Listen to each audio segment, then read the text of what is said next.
Level 1. The visitor. You download the browser out of curiosity. Not desperation. Not necessity. Curiosity.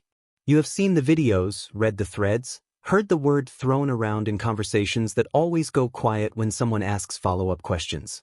The dark web. It sounds like something that exists in a different layer of reality, somewhere beneath the internet, operating by different rules, populated by different people. You want to see if it is real. You install it late at night. Your room is quiet. The screen glows. The first thing that surprises you is how slow it is. The second thing that surprises you is how ugly it is. No cinematic hacker interfaces. No dramatic loading animations. Basic HTML pages, black backgrounds, plain white text, the aesthetic of the internet in 1998. Long warning notices written in broken English at the top of directories. Verify your vendor. Use escrow always. Assume law enforcement is present. Trust no one you cannot verify. You click through. Forums about privacy. Forums about security. Forums about drugs. Forums selling things that make you pause and read the listing twice. Nobody greets you. Nobody notices you. You are completely invisible, and that invisibility feels, for the first moment, like freedom. You spend 2 hours reading without posting. Vendor reviews, buyer complaints, disputes about packages that never arrived, arguments about whether a particular moderator can be trusted. You notice something quickly. This world does not run on chaos. It runs on rules. The rules are unwritten and enforced brutally. Reputation is everything.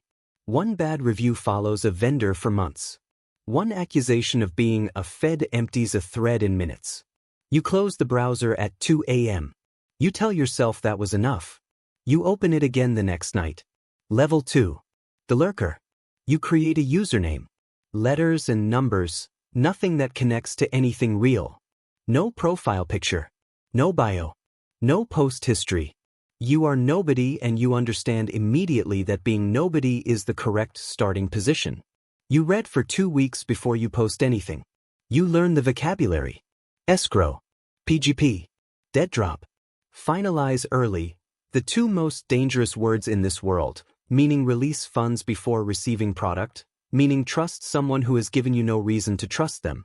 You learn never to finalize early. You learn this from reading the complaints of people who did. When you start posting, it is carefully. Short replies on harmless threads. Vague questions that do not reveal what you actually want to know. You watch how people respond. New account. Low rep. Could be a fed. Every new arrival is treated as a potential threat until proven otherwise. This is not paranoia. This is survival protocol. You understand the distinction. You spend hours studying vendor profiles. The ones with 500 positive reviews charge double and still have waiting lists. The ones with 0 reviews are either new or bait. You learn to read the in-between ones, 300 reviews, a few complaints about shipping times but 0 about product quality. Vendor responds to every dispute personally, online for 2 years without a single fraud accusation. That is a reliable vendor. You file this. You watch a dispute unfold across 3 days. Buyer claims the package never arrived. Vendor posts tracking confirmation. Buyer claims the tracking was falsified. Moderator steps in. Escrow holds funds for 2 weeks while both sides produce evidence. The resolution is calm, procedural, almost bureaucratic. This surprises you. You expected chaos. What you find is closer to a court system. One night, an account you have been reading for weeks disappears. No goodbye post. No explanation. Just gone. Someone replies to their last thread, heard it was a seizure in the Netherlands. Someone else replies, no, exit scam. Someone else replies, both wrong, voluntary withdrawal. Nobody knows. Nobody will ever know. Silence fills the gap, and the silence is permanent. A week later, someone sends you a private message. Direct. You seem like you pay attention. You looking to learn more? You stare at it for a long time. You do not respond immediately. In this world, patience is the only thing that looks like intelligence. Level 3. The middleman. You reply after 3 days. The account that messaged you is 2 years old, low post count, zero drama in its history. Old with no noise is the best possible combination here. They are not asking you to sell anything. They are not asking you to ship anything. They want a connector. Someone who watches the ecosystem closely enough to know who is reliable, who is dangerous, who is worth introducing to whom. You already know all of this. 2 months of observation made you an expert in relationships you have never participated in. You know which vendors deliver cleanly. You know which buyers cause disputes. You know which moderators can be approached and which ones report private conversations to admins. You introduce 2 accounts. You take a cut. First deal nets you $40. It appears in your crypto wallet at 11 p.m. on a Wednesday. Confirmed. Irreversible. $40 has never felt like that much money before. Second deal nets you $110. Third deal larger. Within 6 weeks you are clearing $800 a month. Then $1,200. Then pushing $2,000 on a good month. None of this requires you to touch product. None of it requires you to ship anything across anything. You move information. You connect demand to supply and stand in the gap and collect the percentage. The pressure builds fast. When a deal goes wrong, both sides message you. When a vendor disappears, you get accused of setting it up. When a buyer stalls an escrow release, you are blamed for vouching for them. Your inbox becomes a management problem. You learn to stay neutral in disputes even when you know who is lying. You learn that staying neutral is not cowardice here. It is the only way to remain useful to both sides. Your username begins appearing in threads without you putting it there. He is solid. Verified by multiple accounts. Talk to him first.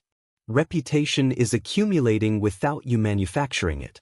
This is the signal that you are doing it correctly. 3 months in, your wallet holds $6,000. You open it every morning before anything else. You tell yourself this is temporary. A phase. You are just learning the ecosystem. You know this is not true. Level 4. The vendor. You stop connecting other people and become someone people connect to. You study what sells. More specifically, you study what gets vendors banned, what causes vendors to disappear, what the failure modes are for accounts that started well and collapsed. The pattern is consistent. Vendors fail because of greed or carelessness. They overpromise. They rush shipments. They ignore complaints until the complaints accumulate into a reputation avalanche. You launch under a completely new account. No link to the middleman profile. Fresh identity, clean history, zero connection to anything you have built before. You start small and you start with quality. 1 product category. 1 shipping method. Every order handled personally. Every complaint responded to within hours. You offer a partial refund on the first dispute before the buyer even escalates it. The review they leave is 5 stars and effusive. You build slowly for 4 months. 70 reviews. Then 140. Then 250. Each review adds credibility that compounds. A vendor with 250 clean reviews can charge 40% more than a vendor with 20 reviews for identical product. The math on reputation is violent. Revenue in month 5, $9,000. Month 7, $18,000. Month 9 you cross $30,000 for the first time and you sit with your laptop open staring at the wallet balance for longer than is probably healthy. You start receiving volume orders. Buyers who want consistency, who want reliability, who want a vendor they do not have to vet every time. You build a small regular customer base, and the regular customer base is the difference between income and business. You start thinking like a business. 2 things happen simultaneously that you do not fully register as warnings. The orders get larger. And you stop being as careful as you were at the beginning. Level 5. The moderator. A senior moderator on the forum you operate through reaches out directly. They are not asking. Not quite. The message is framed as an opportunity. The forum's dispute volume is rising faster than the current moderation team can handle. Your track record, clean reviews, fast responses, 0 fraud accusations across 14 months, makes you a known quantity. The role pays a flat monthly rate in crypto. $1,400. Small against your vendor income. You take it anyway because you understand immediately that moderators have access that vendors do not. The access changes how you see everything. You can read private dispute threads. You can see flagged accounts before they are banned. You can see which wallets are associated with which usernames across multiple accounts. The ecosystem that looked complex from the outside is, from the inside, a relatively small number of people wearing multiple masks. You recognize patterns within a week that you had been guessing at for months. You also see the pressure. Buyers appeal to you directly. Vendors message you outside dispute threads trying to influence outcomes. Certain accounts pressure moderators quietly, threatening to post accusations publicly if decisions go against them. You learn to document everything. Every decision recorded, every reasoning noted. Not for yourself.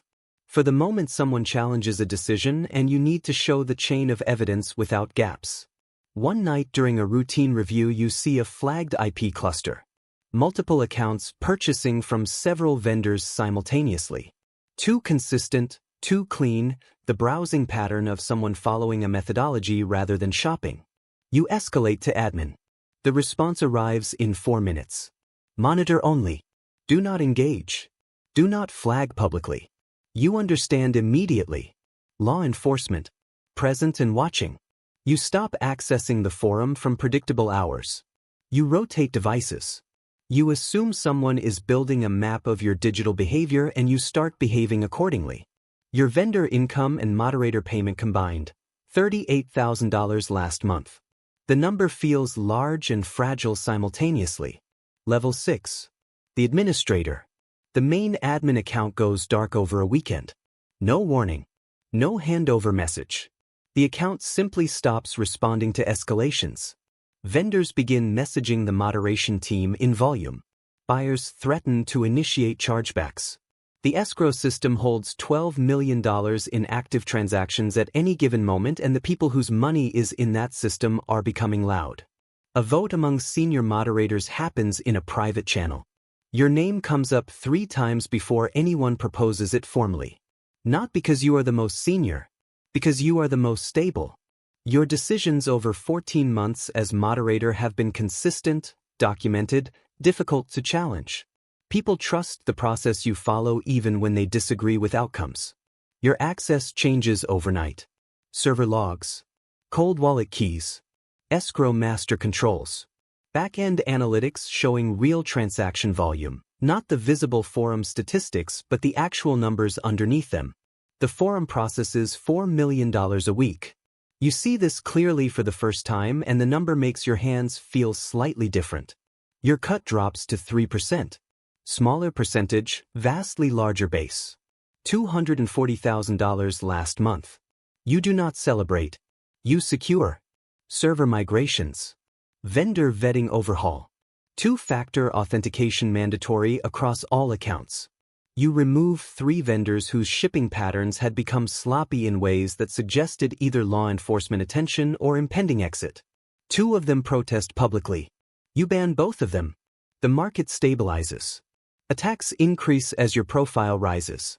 DDoS attempts twice in 1 week. A fake seizure notice posted on a ClearWeb forum designed to panic users. You issue a calm public statement. Temporary disruption.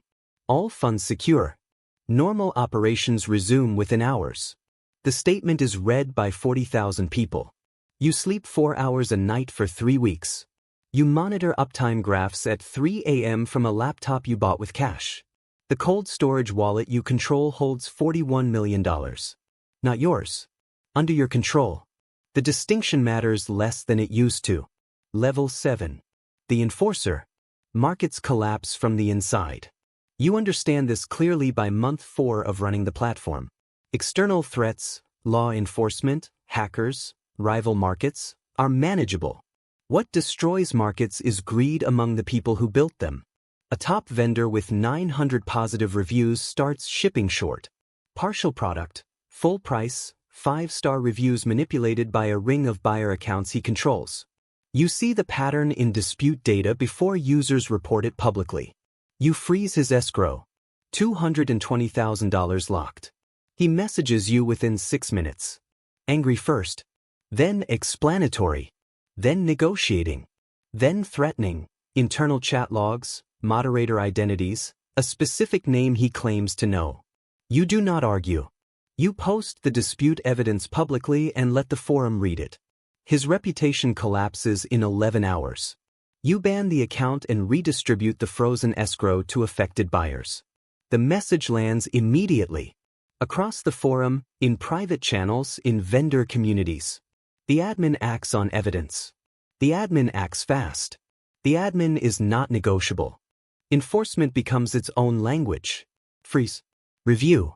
Release or redistribute. Then, the process is public enough to serve as deterrent and private enough to be surgical. You handle 47 major enforcement actions in 3 months. Each one builds the same message. This market is stable because consequences are real. Then a different kind of message arrives. An encrypted image file.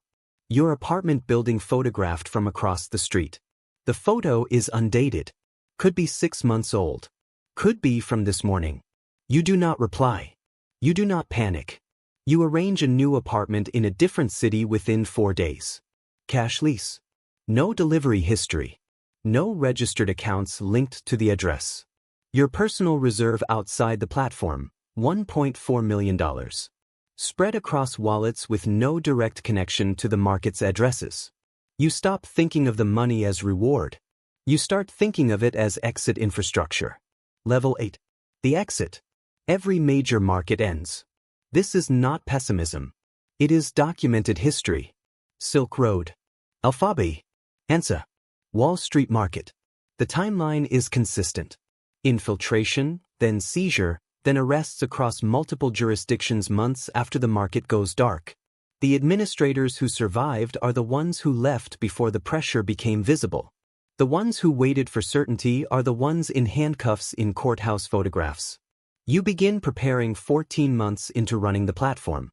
Not dramatically. Subtle structural changes introduced slowly. Escrow withdrawal limits adjusted upward gradually over 6 weeks. Maintenance windows tested to measure user panic response. Small fund movements, invisible against normal transaction volume, separating your personal reserves from platform funds one careful transfer at a time. The numbers at peak volume are significant. Active escrow on a busy Friday, $26 million. Your personal reserves across clean wallets, $3.8 million. The platform's cold storage wallets, which you control, $41 million. The arithmetic is not complicated. You run the scenario 3 times before you act. Blockchain analysts will trace wallet movements. They are very good at this. The transfers need to look like a routine migration until the moment the market goes dark, and by the time they realize it is not routine, you need to be somewhere with no extradition history that has recently become relevant. You pick a date. A Tuesday, high volume, escrow near its weekly peak.